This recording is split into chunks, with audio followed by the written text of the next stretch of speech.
Hi guys! For today's video ay ipapasyal namin kayo sa isa sa mga ipinagmamalaking tourist spot dito sa Biliran Province, ang Tinago Falls. It's a 30-minute drive from hometown ni Mother na San Lorenzo, Biliran. So may entrance nga pala dito ng 20 pesos. Tara, bisitahin natin yung lugar.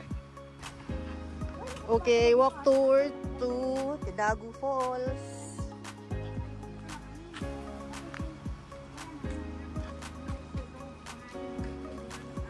PWD friendly na rin siya, may wheelchair way na.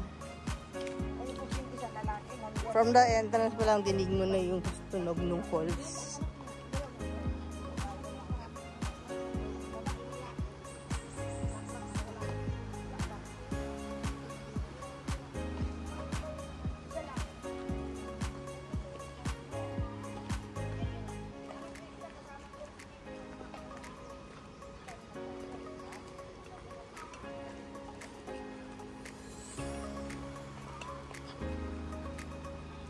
Ilan ba tayo?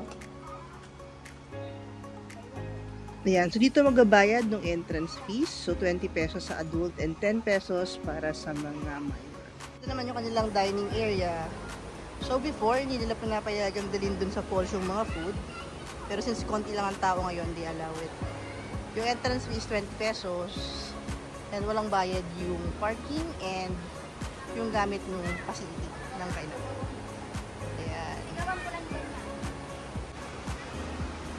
Yan guys, pupunta na tayo sa falls. Walang masyadong tao, although summer din.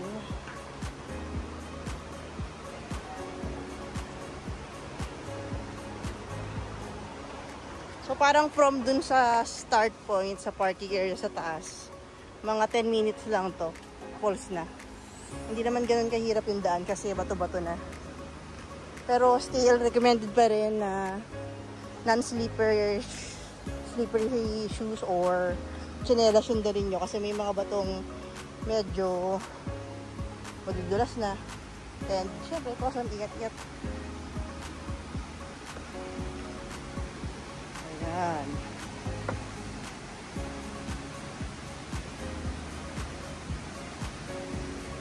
So from here guys, ayan na oh.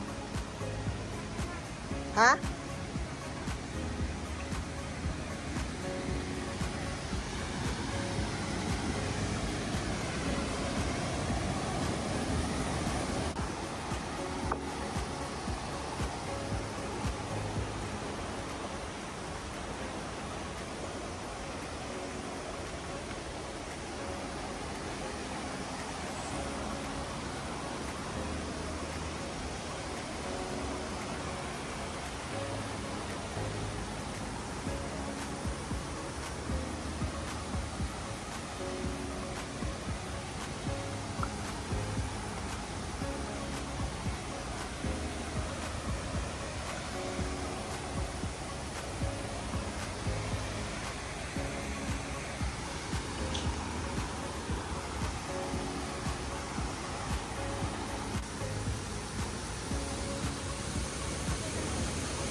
Yan guys, sobrang lamig ang hangin.